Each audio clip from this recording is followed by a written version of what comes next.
Drishti Adhikari. I have been working with Dr. Commons for over a year now, and I have learned quite a lot.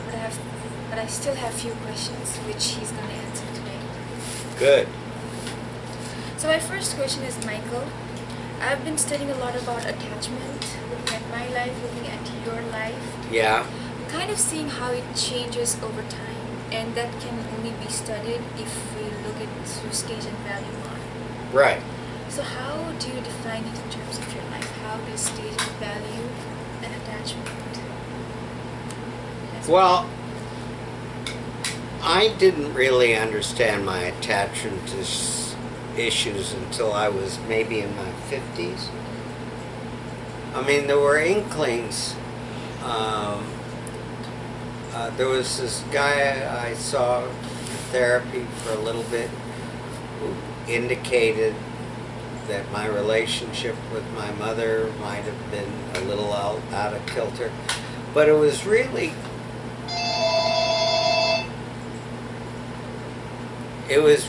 only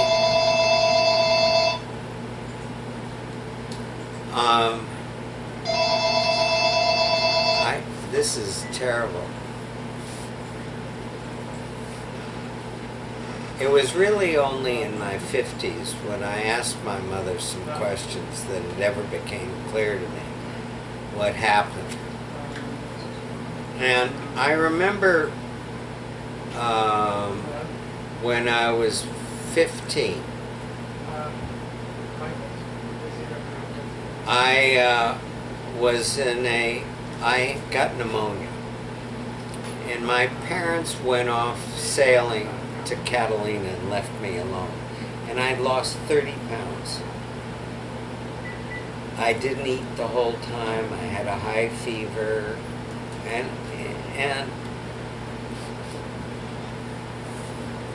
I asked her about it, and she said that she couldn't stand being around any of her kids when they were sick, and she would take off.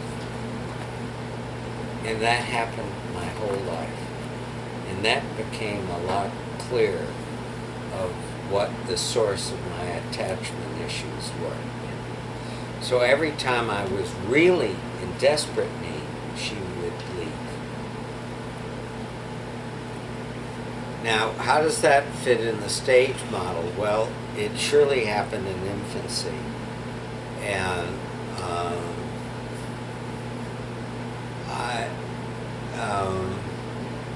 when people around me, I mean, I get, it's highly reinforcing when people show up. So when you come in the morning, I'm always happy. I'm always glad to see you. You haven't abandoned me. And so that changes the value. So critical events at certain periods and stages really do have a lasting effect, and especially in the attachment realm. Now, what is true about attachment is that distrust can develop at any time. Women who are raped become borderline, even though they show no signs of it. So it's not stage related only. How people live with it changes with stage, but the fact of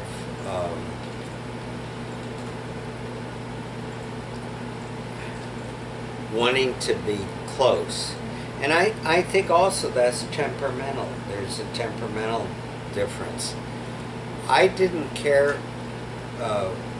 I don't think I'm attached as much to a particular woman, but I really like sleeping with somebody I really like. But it isn't so selective. It's not like ducks. Okay?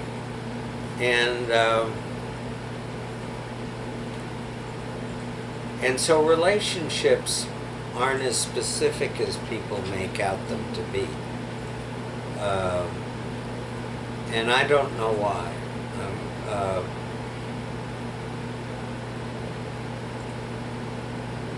People ask me, do I miss the people who used to work here? Some yes, some no. Mostly no. But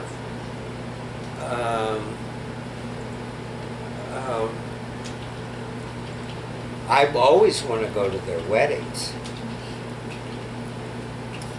So what is that about? Isn't that about attachment? I mean, I would have gone to China for Gao Jing's wedding.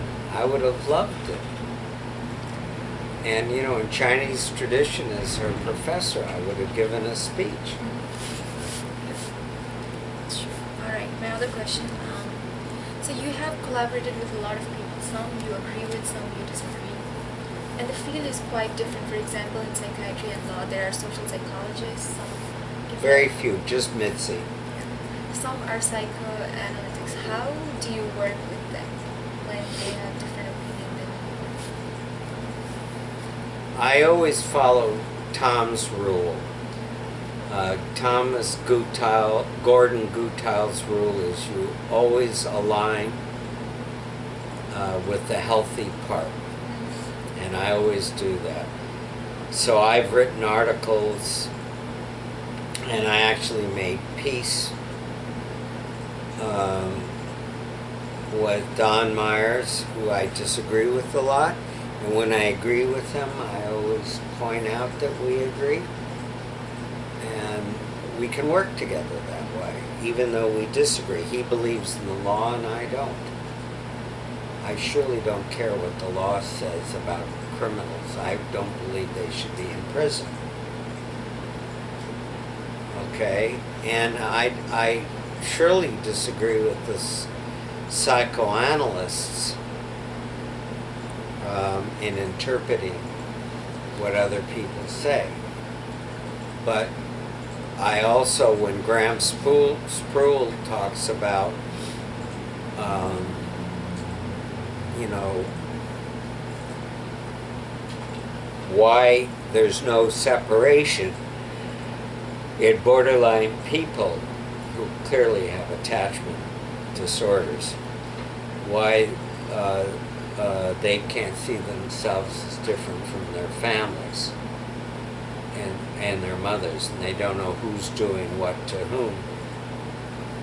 He's coming from psychoanalysis, but it's fine with me. It makes sense. So the parts that make sense, we work on together. But I always, in the meetings, when I think things are untrue, I say it. I'm not shy about disagreeing.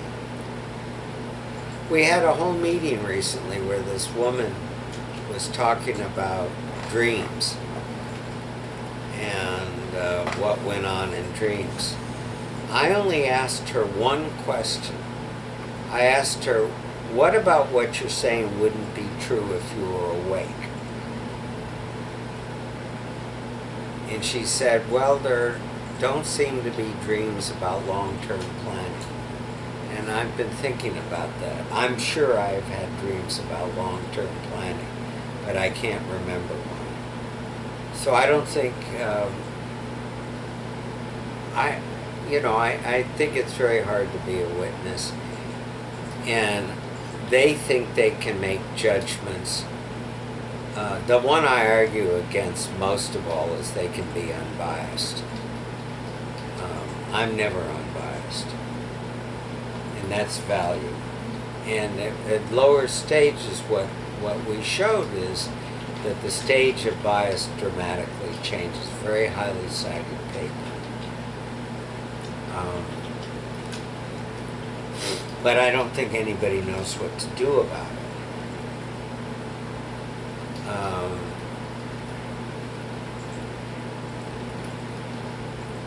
And they're always arguing in terms of having a 7-year-old notion of competence.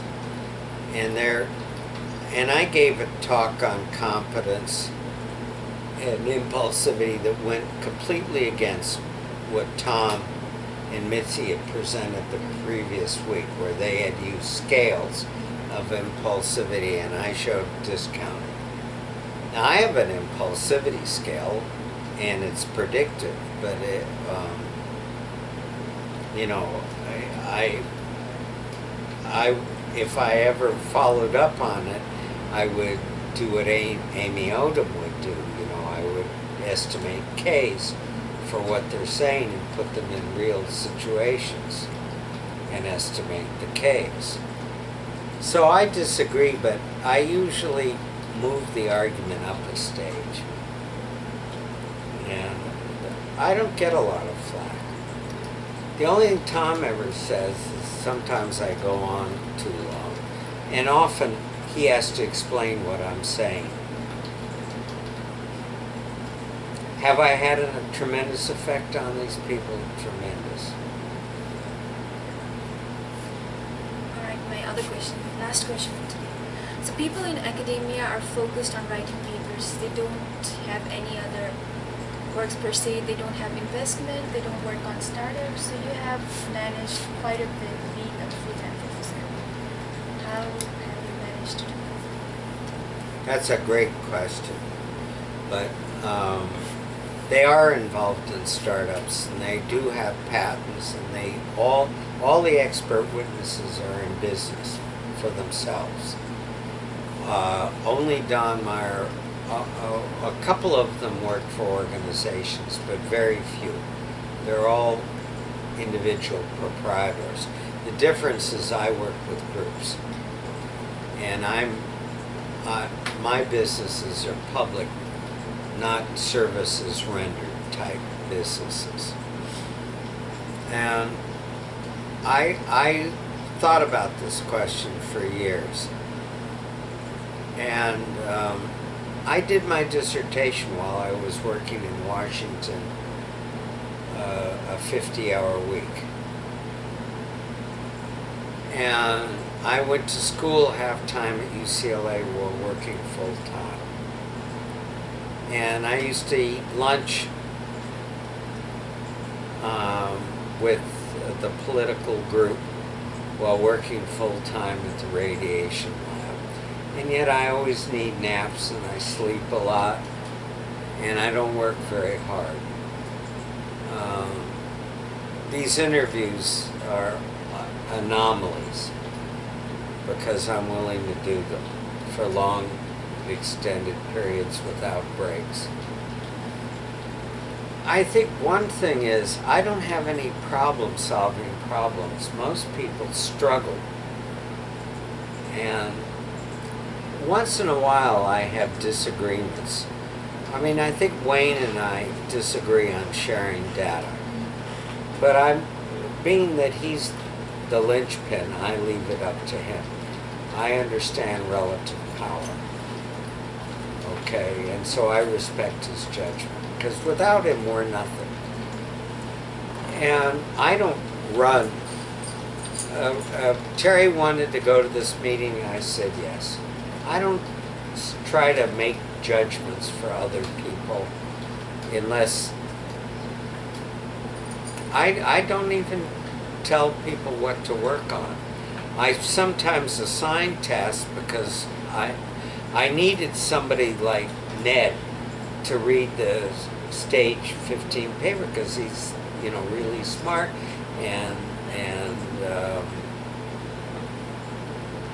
Kyle is too busy trying to wrap up what he can on animal stages. So, you know, and so I knew and Ned is very good at being nitpicky. So and arguing. So I knew he'd be a good reviewer. Huh? So I assigned it. And he likes intellectual challenges. And this basically is a math paper, even though it's not presented as such. But it's a math paper, so I thought it would be good for him. But I don't take a long time making judgments. You notice, once in a while I have to get back to you. Yeah. But mostly not. So I don't spend a lot of time worrying. don't you remember Charu? And everything was an issue, and it was always in German, Sturm and Drang, storm and thunder, you know, and everything was so hyper consequential. To me, not everything is hyper consequential. So and I know I'm going to be wrong. I just know it. I make bad investments. I listen to my brother on investments. I've lost probably $1 million. But then I made $8 million listening to him. So what am I supposed to say? So why do I give you pretty much total responsibility, except I edited some of those questions for follow-up? Did you ever see me being that critical as on that case? No. That and the autism instrument, right? So when I think things need to be fixed, I do spend the time, but I don't spend a lot of time.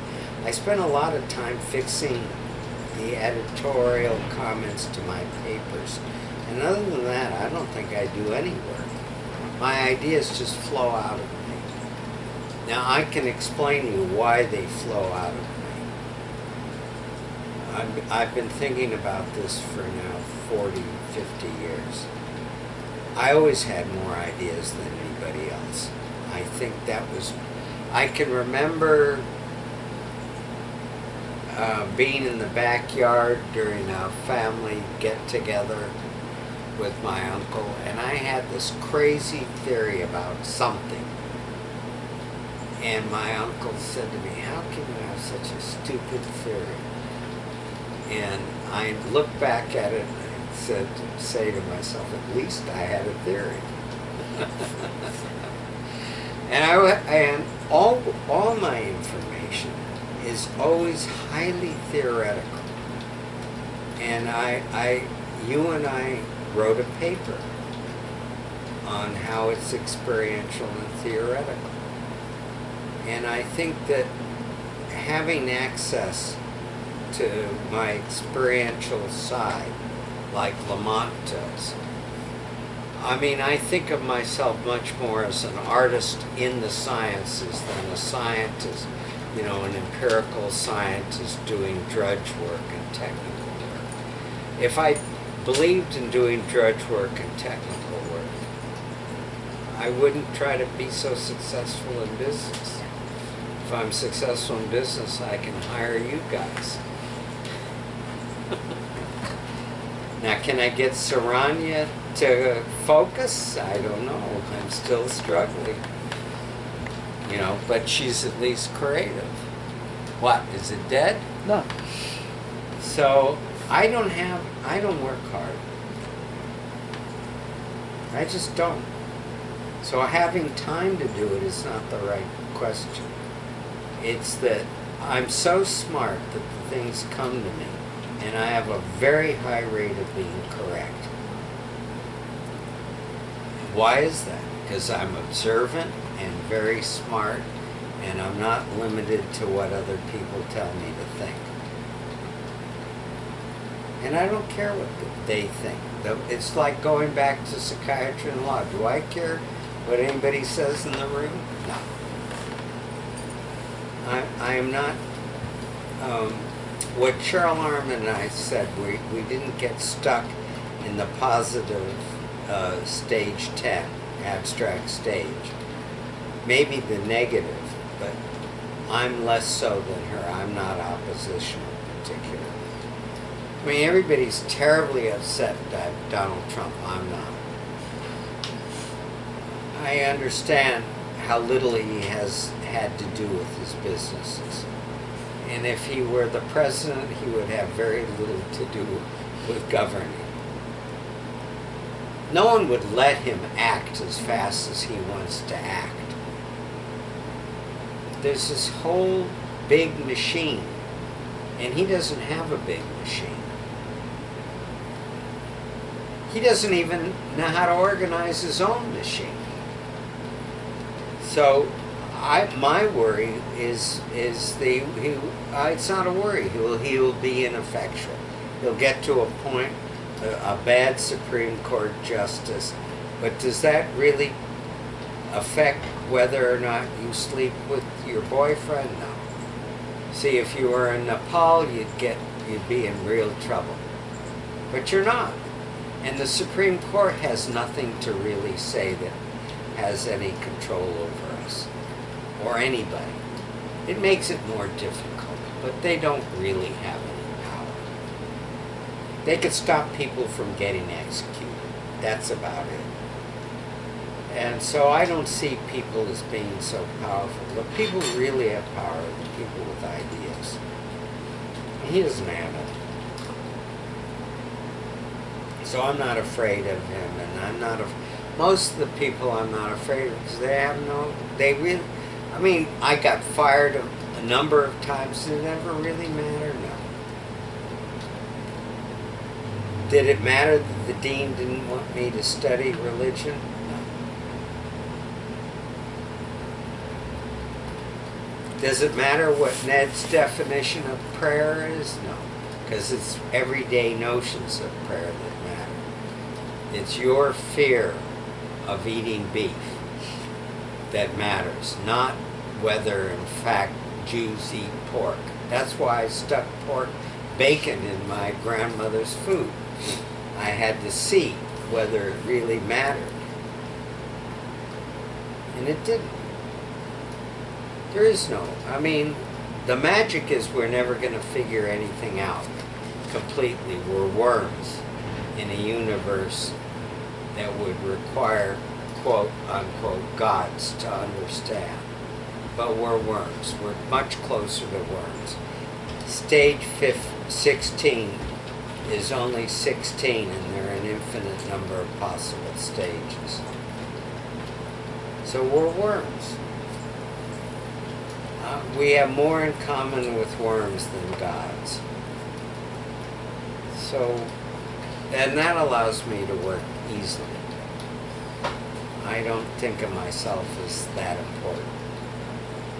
Would the model of higher complexity been discovered without me? Of course.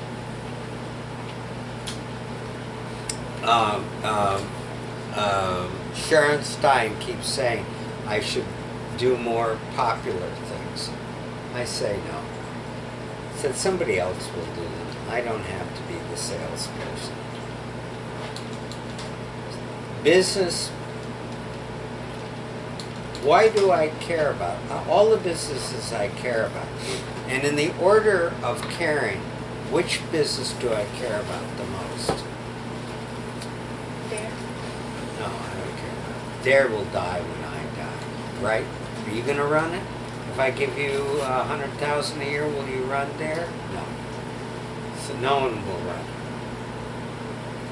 See, and no one knows how. So I expect it'll die. I'll give it money, but we'll see. Nick could run it. Nick has wild ideas. You have to have wild ideas to run Dare.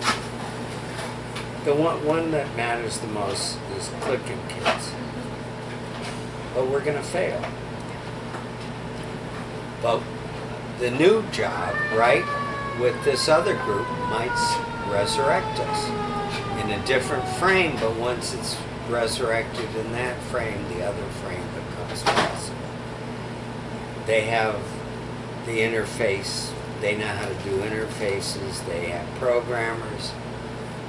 We can resurrect clicking kids under a new thing. So getting this new enterprise to work really matters. We know computer education is the answer. It's just how to get there. And they will get there. It will happen because the attractors, the long-term attractors are so powerful.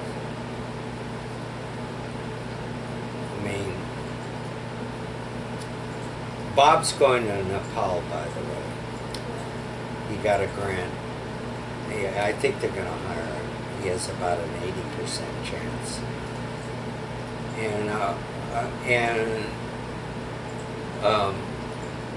we were joking about Nepal and his effect on it. And he said, well, and you know Bangladesh is vastly more modern. But Nepal doesn't have the strife that Bangladesh has. There are no killings, there's no terrorism. So if you had to ask me where I would want to live, I'd feel safer in Kathmandu. Right? No one's going to kill me. Whereas they would really go after me in Dhaka. Not in India, but in Dhaka especially. Maybe they would go because, you know, my religious views are very threatening. But he made a joke when what he did is he moved from Nepal from the 14th century to the 17th century. Not that it's not extremely backwards. So, you know, we know what the truth is. But we would like there to be computer education for Nepal. For all those people in our study who never had a chance to learn to read. I mean, that's what the value and stage argument is about. I mean, we want to provide the opportunity, right? And we don't want it dependent on English schools. But the answer for how to fight ISIS is English schools, which is what you went to. You know, they were dominated by English thinking. And we just need to spend 10 billion, maybe 100 billion a year on spreading real education throughout the Muslim world. And we'll be saved. And I would say we have to have, first, we have to improve the protein diet all across the Hindu world. You got to remember there are 1 billion Hindus that are starving. So they're big jobs, and can we do all of them? No. But we choose the ones where we can contribute the most, and that's how I allocate my time. I don't find myself over busy. Once in a while, before meetings. And we failed. We lost all these YouTube things. I've lost data sets. We're always failing. But it's part of life, failing. And then in the end, we get to fail. Will I enjoy dying? I'll be one of the few people you know who will enjoy it. Didn't I enjoy my operation? Right? Did I complain about it? No, I enjoyed it. The pain didn't bother me. It was all a great experience. I had to do it over, I'd do it over. I wouldn't go through the pain for nothing, but it was a great operation. Did I love being able to do 5 miles and 170 meters of climb? It was why I did the operation. So I take all the time. Why do I go out in the woods? Why do I have to keep the trails clear? Why do I call them my woods? See, things that are public, I own. I take responsibility for the public. I don't accept what is. And therefore my allocation of time is big.